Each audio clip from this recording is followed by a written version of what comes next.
Pessoal, nesse vídeo nós vamos tratar sobre o pedestre. É o capítulo 4 do nosso Código de Trânsito Brasileiro.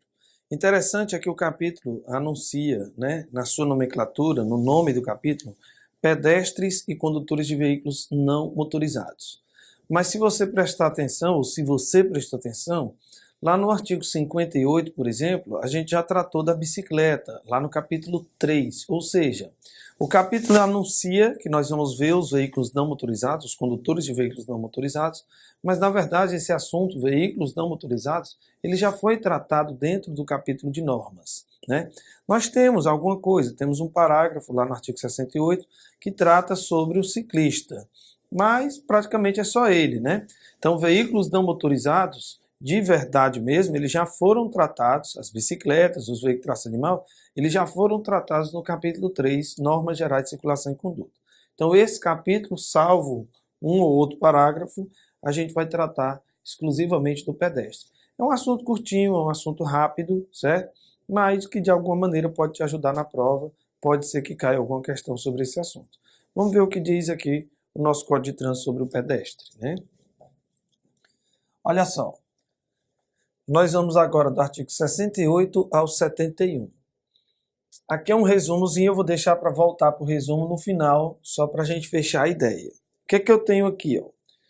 É assegurada a circulação, a utilização pelos pedestres, dos passeios ou passagens nas vias urbanas e dos acostamentos nas vias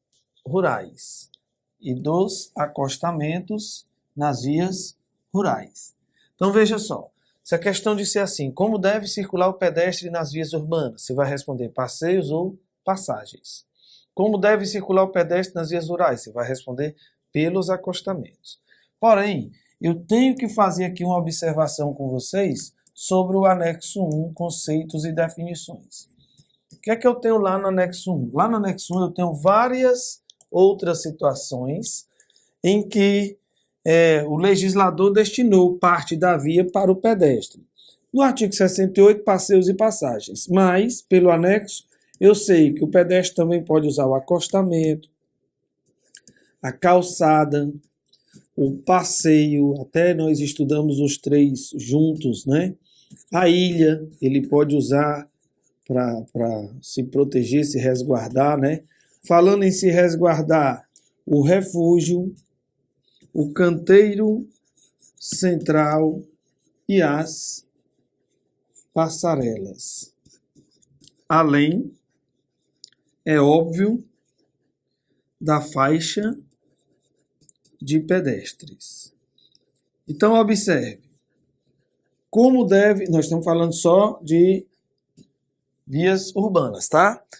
Como deve circular o pedestre nas vias urbanas? Pelo artigo, pelo código, artigo 68, do CTB, basta dizer passeios ou passagens. É suficiente. Como resposta, isso aqui é suficiente, certo? Mas, pelo anexo 1, conceitos e definições, a gente sabe que ele tem várias outras opções. Aliás, passeio não precisava nem ter colocado aqui, porque já está lá no artigo, Então, a gente sabe que pelo anexo 1, eu tenho várias outras opções. Então, veja, pelo código, como deve circular o pedestre nas vias urbanas? Passeios ou passagens, De acordo com o Código de Trânsito e a legislação complementar, veja, eu estou mudando aqui o enunciado. De acordo com o Código de Trânsito, a legislação complementar, como deve circular o pedestre nas vias urbanas? Passeios, passagens, acostamento, ilha, refúgio, canteiro central, passarela, faixa de pedestre, qualquer um deles serve como resposta. E nas vias rurais, lembrar, aqui é única e exclusivamente para vias urbanas, tá? Vias urbanas. E nas vias rurais, eu só tenho uma única resposta. Qual é a única resposta? O acostamento. Pronto, só existe essa resposta. Isso, obviamente, que se não tiver um local mais adequado, um local melhor para ele. Então, capítulo 4, 5, e depois a gente vai dar uma olhadinha no 6 também, tá certo? Então, vamos lá. Voltando aqui. É assegurada ao pedestre a utilização dos passeios ou passagens das vias urbanas e dos acostamentos nas vias rurais. O parágrafo primeiro, ele fala do ciclista. O que ele diz aí? Se você estiver olhando a nossa apostila aí no material que está disponível lá no site, você está vendo que o ciclista desmontado empurrando a bicicleta equipara-se ao pedestre em direitos e deveres. Meus amigos, essa é uma norma de interpretação restritiva. O que isso quer dizer? Já que ele citou para quem a norma se aplica, né?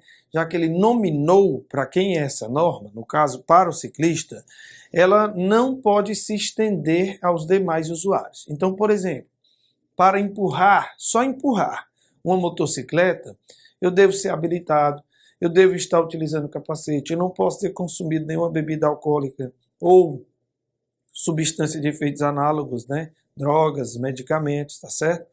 Ah, mas eu estou só empurrando a motocicleta. Tá, mas empurrando o veículo, desmontado, empurrando o veículo, só quem se equipara ao pedestre é o ciclista. É uma norma de interpretação restritiva.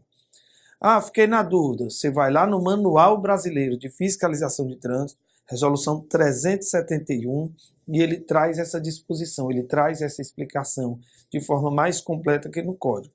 O que o manual diz, né? Que condutores de motocicletas, motonetas, triciclos e veículos similares, veículos afins, né? Nesse estilo de veículo de 2 ou até 3 rodas, especialmente os que não têm cabine fechada, né? Eles não se equiparam ao pedestre se estiverem empurrando seus veículos. Inclusive, o manual ainda complementa, estando sujeito às infrações e respectivas penalidades e medidas administrativas. Então, o único que se equipara ao pedestre desmontado, empurrando seu veículo, é o ciclista.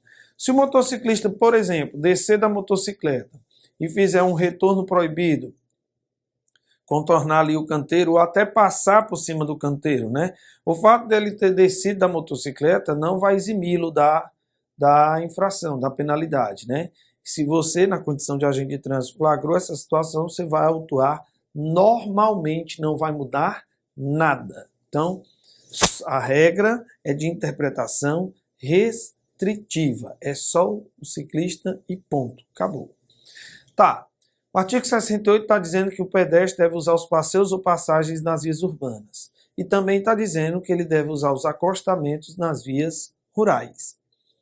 E se não existir passeios ou passagens? E se não der para usar? E se eu tiver um problema com uma reforma na via, uma construção? E se eu tiver um veículo ocupando aquele espaço ali que deveria ser utilizado pelo pedestre? No caso dos acostamentos, e se eu tiver a vegetação tomando o acostamento, como é que o pedestre vai circular? Aí os parágrafos 2º e 3º vão nos explicar como é que o pedestre agora vai circular quando não for possível utilizar o local que foi reservado para ele. Vamos ver como é que fica isso aqui na lei, né? Parágrafo 1º, eu já havia mostrado para vocês, já havia comentado, aliás, ciclista desmontado empurrando a bicicleta equipara seu pedestre. O manual de fiscalização diz que ele não se equipara e ainda está sujeito às infrações previstas no Código, né? E agora vamos aqui. Bom, como deve circular o pedestre nas vias urbanas, passeios e passagens? A questão é, não dá para usar esse espaço. Não é possível ou não existe os casos que eu acabei de citar. Aí a questão vai lhe trazer um texto diferente. Ela vai dizer assim, como deve circular o pedestre quando não lhe for possível utilizar os passeios ou passagens das vias urbanas? Você vai responder, com prioridade sobre os veículos, pelos bordos da pista e em fila única. E quando não der para usar o acostamento da via rural? Você vai responder, com prioridade sobre os veículos, pelos bordos da pista e em fila única. Mas está igual. Está igual. Só que nas vias rurais, a gente vai acrescentar essa informação aqui. Quando é que eu acrescento sentido contrário? Somente nas vias rurais e só nos casos em que não der para usar o acostamento. Agora, por que o legislador colocou o pedestre para andar em sentido contrário nas vias rurais, quando não desse para usar o acostamento? É como se ele tirasse parte da responsabilidade pela segurança dos condutores e colocasse o próprio pedestre para cuidar da sua segurança. Já que ele vai estar de frente para o veículo que vem contra ele, ele tem como se proteger de uma situação de risco, né? Então, parte da responsabilidade pela segurança, que seria do condutor, passou a ser agora do próprio pedestre. Ele mesmo vai